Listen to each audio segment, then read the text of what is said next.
From the courts to the fields where legends are born, Central Maine's heartbeat in the roar of the storm. The voice behind the score, bringing games to life, where passion in the game ignite.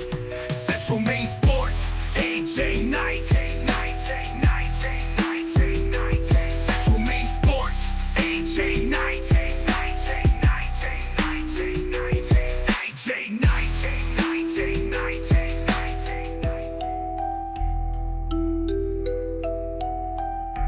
I am AJ Knight, I wouldn't say much the other half, I'd say the other quarter maybe, with Mike Violette, who I do my best to make look good and try not to say something stupid on Central Maine Sports, which is really kind of a dream come true for me, because it's sort of my baby we put together, because ever since I was a kid, I always wanted to do something with sports. It's been such a big deal in my family. We grew up into sports fandom, me and my brother. It's been something I remember forever, playing backyard football.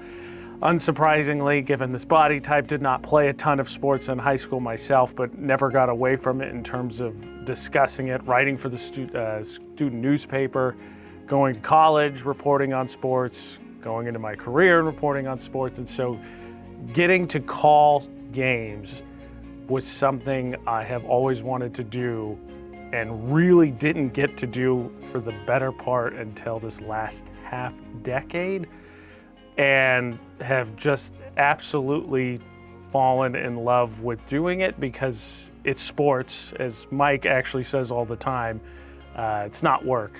And so getting to do that and be part of building something in a community, especially that is so stretched out in the state of Maine, and make such a big deal of broadcasting the games and calling the games and reacting to the big plays and then picking the player of the game and doing the highlights for the player of the game is, one of my favorite memories from high school is I would get up, I would eat breakfast, and back in the good old days of Sports Center, you'd sit and they'd go through the highlights of all the sporting events from the night before, and that's how I would get ready before I would get ready for school. That is how I'd spend my morning.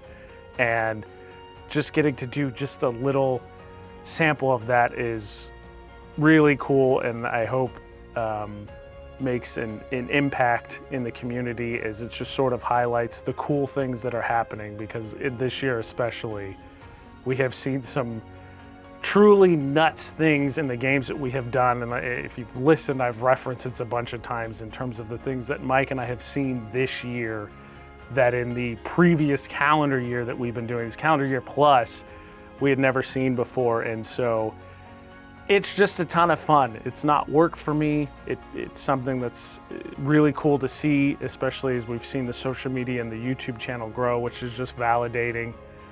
And it just continues to be part of the dream of what I wanted to do. Just anything in sports is what I wanted to do, but calling games was especially something I always wanted to do and never got the chance to, until, like I said, over this last half decade. And one of my biggest accomplishments before coming here was calling Utah State women's basketball, Division I women's basketball, which it's still hard to say out loud is something that I actually got to do. And it was on one of those networks you hear about when it comes to big time college sports. I called games on the Mountain West network, and here every day, Monday through Saturday, we are somewhere. Farmington, Skowhegan, Fairfield, Waterville, Augusta, Lewiston, we are all over the place. And so, it's something I get to do to live out a dream, but really it's about just doing what we can to highlight the community local sports and really just make sure that people can see their kids and family members playing. That's what it's about.